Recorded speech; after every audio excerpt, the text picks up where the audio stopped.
네, 이어지는 시간은 허반석의 작전 리포트 시간입니다. 샘플러스 허반석 전문위원 바로 만나볼게요. 안녕하세요. 네, 안녕하세요. 네, 반갑습니다. 이번 주 계속해서 한미 정상회담 관련 업종 리포트 체크하고 있는데요. 오늘은 과연 어떤 섹터일지 바로 화면으로 확인해 보시죠. 네, 오늘의 종목 리포트는 전기전자 업종이었습니다. 밥보다 반찬이 좋아 보인다라는 주제인데요. 밥은 대형주, 반찬은 중소형주에 비유를 했습니다. 오늘 전기전자에 대한 이 대형주가 좋을지, 중소형주가 좋을지에 대해서 말씀을 해주실 것 같은데 자세한 리포트 분석 부탁드릴게요. 네, 이번 주는 한미 정상회담을 앞두고 관련된 섹터를 조금 살펴보고 있습니다. 어제는 제약바이오 섹터죠. CMO 기업, 백신에 대해서 좀 살펴보았고요. 오늘은 전기전자 섹터 중에서 반도체를 좀 살펴보려고 합니다. 그리고 수요일은 휴일이기 때문에 목요일은 2차 전지, 그리고 금요일은 통신 섹터를 한번 살펴보려고 합니다.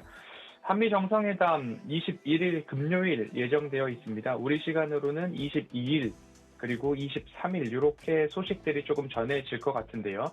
대부분 조 바이든 대통령의 반도체, 배터리 공급망 강화에 대한 부분들이 집중적으로 논의될 것으로 보여지고요. 바이 아메리칸, 그린 뉴딜 정책에 대해서 우리 기업들도 선제적인 대응을 하기 위해서 어떻게 대응을 할 것인가 경제 사절단 형태로 함께 조금 동행하는 모습들이 좀 나오고 있습니다. 4대 그룹, 삼성, 현대, SK, LG 그룹 등이 현지에 가장 많이 투자를 한다라고 한다면 삼성그룹의 20조 원 경우 파운드리 공장, 오스틴이 가장 유력하다라는 부분들 조금 더 이야기가 나오고 있고요. 그리고 그런 투자 규모들을 총 합산을 하면 40조 원에 육박한다라는 이야기가 나와 있는데 하루하루 지남에 따라서 이 투자 규모에 대한 부분들도 조금 더 구체화된 계획들이 나올 예정이다라고 보시면 좋을 것 같습니다. 오늘은 먼저 유진투자증권에서 어제 발간된 리포트입니다.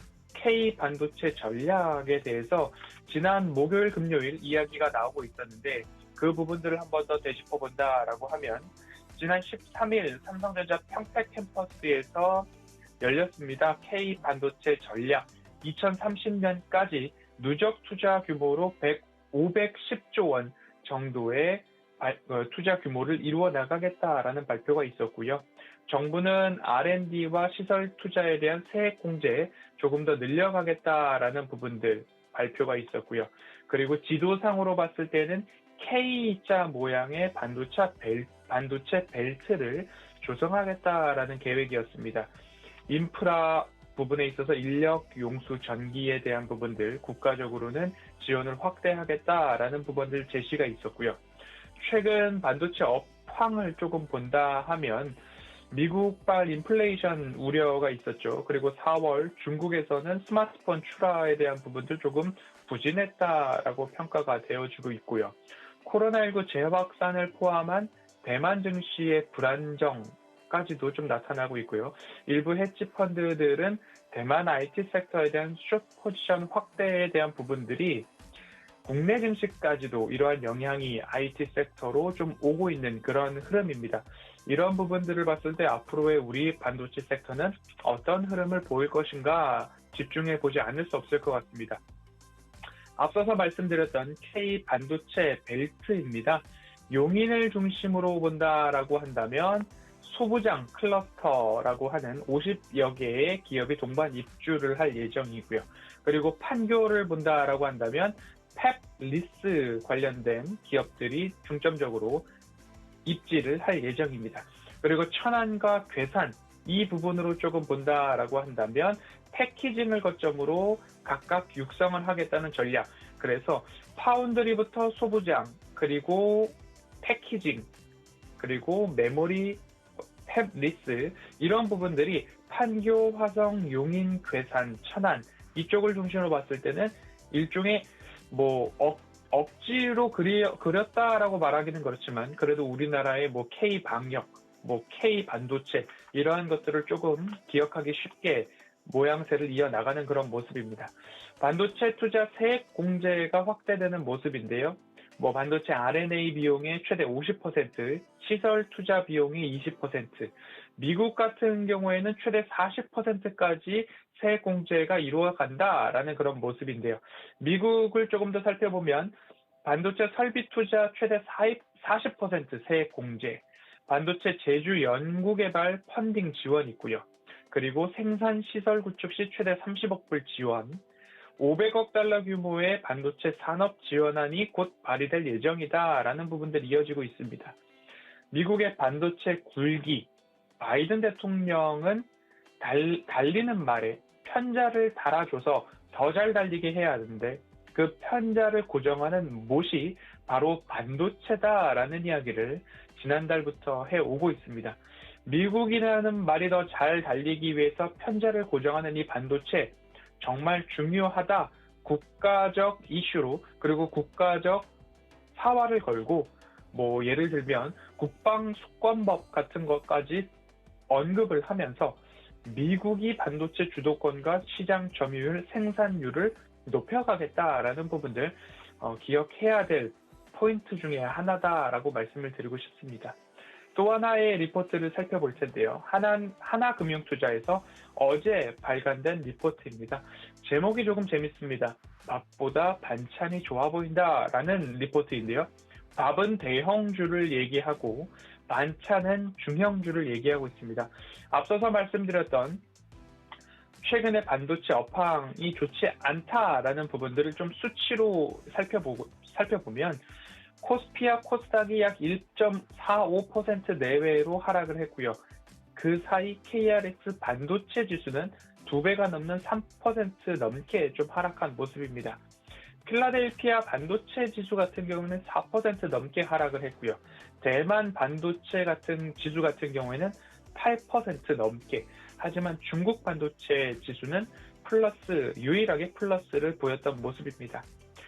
미국발 인플레이션 그리고 경기 과열 및 원자재 상승에 대한 부담, 대만의 코로나19 확산으로 인해서 대규모 정전 사태 등 이슈들이 산재해 있고 그 부담들이 특히 반도체 지수에 조금 더 강하게 작용을 하는 모습입니다.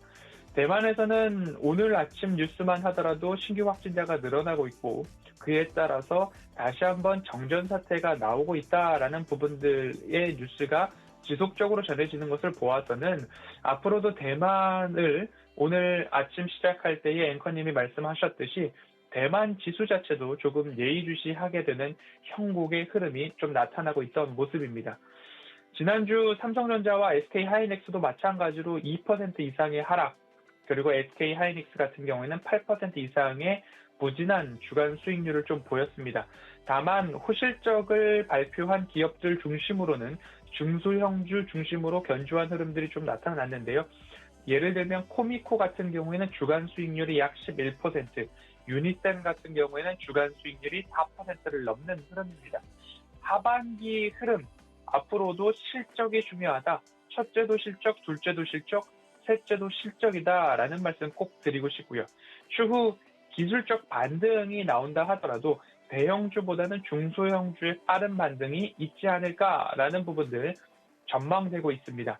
중소형주 쪽으로의 관심 포인트를 좀 본다라고 한다면 첫 번째로는 국내 기업이죠. 삼성전자, SK하이닉스뿐만 아니라 인텔, TSMC 등에도 공급 중인 기업들을 좀 보시면 좋을 것 같고요. 삼성전자, SK하이닉스, 인텔, TSMC 모든 기업들이 반도체 설비 투자 계획 중에 있습니다. 그리고 해외 반도체 고객사들의 매출 기여도가 높은 기업들, 그리고 한 번 더 추가를 하자면 뭔가 메모리 반도체보다는 비메모리 반도체 쪽으로의 매출 비중이 높은 기업들을 본다라고 한다면 장비, 소재, 그리고 부품, 후공정, 망라에서 우리나라에 내로나하는 기업들, 굉장히 유망한 기업들이 있다라는 부분들 참고를 해보시면 좋을 것 같습니다. 목요일입니다. 우리 시간으로는 금요일 2차 반도체 회의가 일어나죠. 반도체 공급 기업과 반도체 소비 기업인 자동차 업체 대표들이 한데 모여서 이 반도체에 대한 부분들 한번 머리를 맞대어 해결해 보고자 하는 모습입니다. 그리고 21일 금요일이죠. 정상회담. 우리 시간으로는 22일부터 차츰 한미 정상회담에 대한 소식들이 하나하나 전해질 텐데요. 국내 증시에서도 이 반도체 섹터, IT 섹터의 반등 포인트가 될 수 있을까에 대한 부분들이 좀 기대되는 시기입니다. 섹터 리포트만 주구장창 보고 있기 때문에 제가 이 반도체 관련된 기업들 몇 가지를 추려보았는데요. 여전히 저녁 시간에서부터 제가 4월 초부터 말씀드리고 있는 기업입니다. ISC인데요. 이 ISC 같은 경우에는 추세선을 그었을 때 이 추세선 하단에서 조금 상승해주고 있다라는 말씀을 좀 드리고 있는데요. 추세선을 이렇게 그릴 수도 있고요. 아니면 코로나 저점부터 이렇게 그릴 수도 있고요. 아니면 코로나 저점 이후에 이 추세선, 마지막에 그려드린 이 추세선이 오히려 추세를 보시기에 조금 더 편하시지 않을까라는 생각이 듭니다. 더 장기적인 추세에서는 이러한 바닥을 맞춰서 올라오고 있고요. 코로나 팬데믹 이후의 추세를 본다면 이러한 모습들이 보여지고 있습니다. 추세선을 일부 이탈했다 하더라도 영업이익과 매출액이 증가하는 기업들은 곧장 이 추세선 위로 올라올 수 있다라는 부분들이 두 번에 걸쳐서 테스트가 완료된 모습입니다. 그렇기 때문에 ISC를 좀 보자라고 말씀을 드리고 있고요. ISC는 반도체 테스트 소켓 제조 기업이고 매출 비중이 메모리는 40%, 비메모리는 60% 정도라고 보시면 됩니다. 납품사로 본다면 삼성전자, SK 하이닉스, 퀄컴, 인텔 등의 납품을 하고 있는 기업이기 때문에 앞서서 말씀드렸던 관심 포인트에 조금 부합하는 모습이다라는 말씀을 드리고 싶습니다. 꼭 한번 기억을 해보셨으면 좋겠고요. 월덱스라는 기업입니다. 마찬가지로 반도체 전공정 소재, 그중에서도 실리콘과 세라믹, 부품 제조 기업입니다. 글로벌 반도체 제조사 250여 개를 고객사로 확보하고 있고 비메모리 중심의 업체다라는 부분들을 좀 기억을 해보시면 좋겠고요. 이 추세선을 그려본다면 추세선까지 내려올까라는 부분에 대해서 고개를 갸우뚱하게 되는 그런 모습인데요. 이 추세선까지 내려오지 않고 다시 60일선을 잠시 이탈한 이후에 반등이 나오고 있는 모습입니다. 조정 시에 매수를 해야 하는 가장 중요한 이유, 가장 가격적으로 메리트가 있는 그런 차트를 본다라고 한다면 월덱스의 차트가 될 것 같고요. 추세선을 긋고 추세선과 너무 이격도가 떨어져 있다라고 한다면 그 구간에서는 잠시 기다려보는 전략이 유효했다라는 부분으로 좀 보시면 좋을 것 같습니다. 허반석의 모멘텀 체크리스트, 첫 번째로 차트상 저위험 구간이가 결국 이 차트와 맞닥뜨려 있을 때가 매수 타이밍이다라는 말씀들을 좀 드려왔던 부분이고요. 두 번째로 매출액과 영업이익이 증가하는 기업들, 그리고 세 번째는 미래 먹거리라는 부분들을 좀 보시면 좋을 것 같습니다. 이런 부분들 좀 보시면 좋을 것 같다라는 말씀으로 TSA도 삼성전자, SK 하이닉스뿐만 아니라 퀄컴, 인텔, 엔비디아, AMD까지도 납품하고 있는 기업이기 때문에 집중해 볼 필요가 있다라고 좀 보시면 좋을 것 같습니다. 원익 QNC입니다. 그간 원익 그룹주에 대해서 누누이 말씀을 드려왔는데요. 추세선을 한 번 더 그어본다라고 한다면 이러한 추세선들이 좀 나올 것 같습니다. 최근 급등한 이후에는 이 추세선 바닥까지 올까라는 생각 절실하게 들고 있는 모습인데요.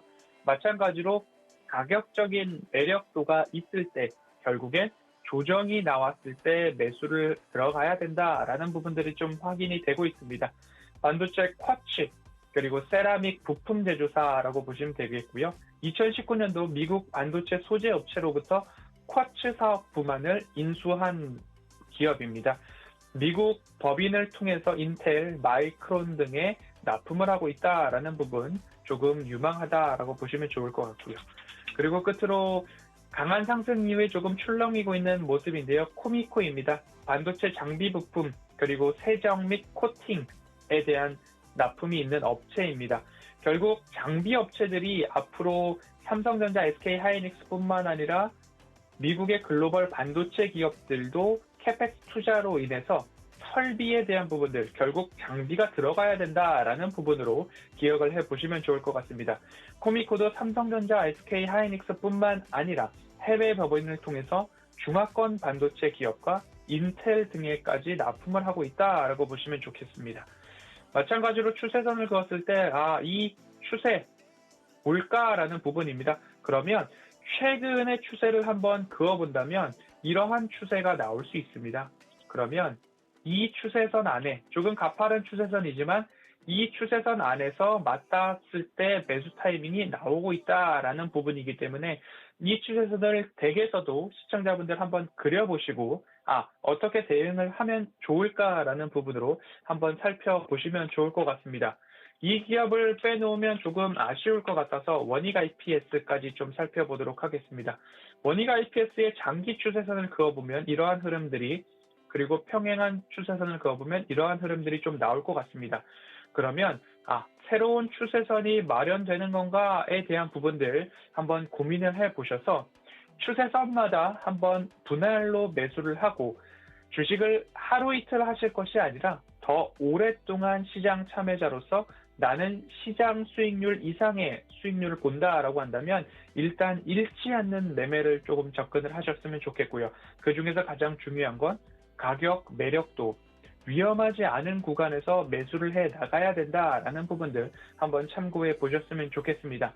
오늘까지 살펴본 리포트와 클립 영상 노란톡 오픈 채팅방에 공유를 해드리고 있고요.